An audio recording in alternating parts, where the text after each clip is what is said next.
CNN, a Houston car restorer, is anxiously awaiting a chance to visit his business, parts of which were destroyed during Friday's deadly explosion at a separate business in the city's northwest corner.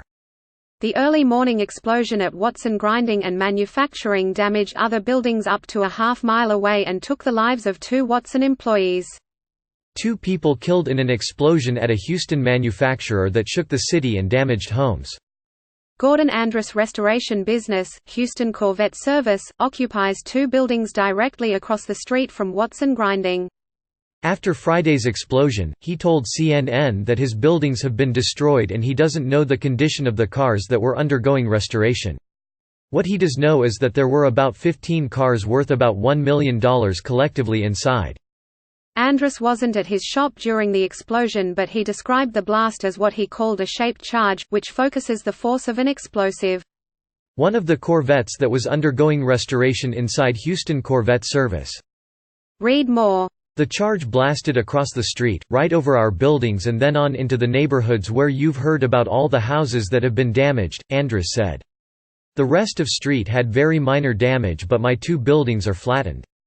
I don't think they're the cars destroyed, but the buildings will have to be torn down, he said.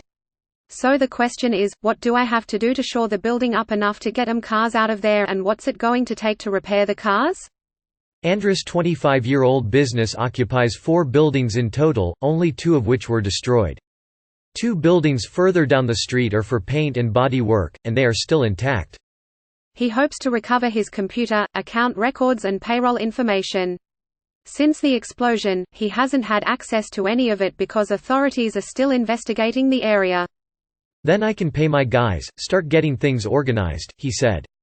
As soon as I get in there, we're gonna move the operations to my paint shop. Andrus has contacted all of the affected customers. He owns a few cars that are trapped inside, as well, but he said he isn't concerned about them right now. Every car is insured, and we're in the business of repairing and restoring cars, he said. We will make it right one way or another. An investigation into what caused the blast is underway and may take months, according to Houston Police Chief Art Acevedo. In addition to destroying buildings and killing 2, the explosion left some residents temporarily displaced.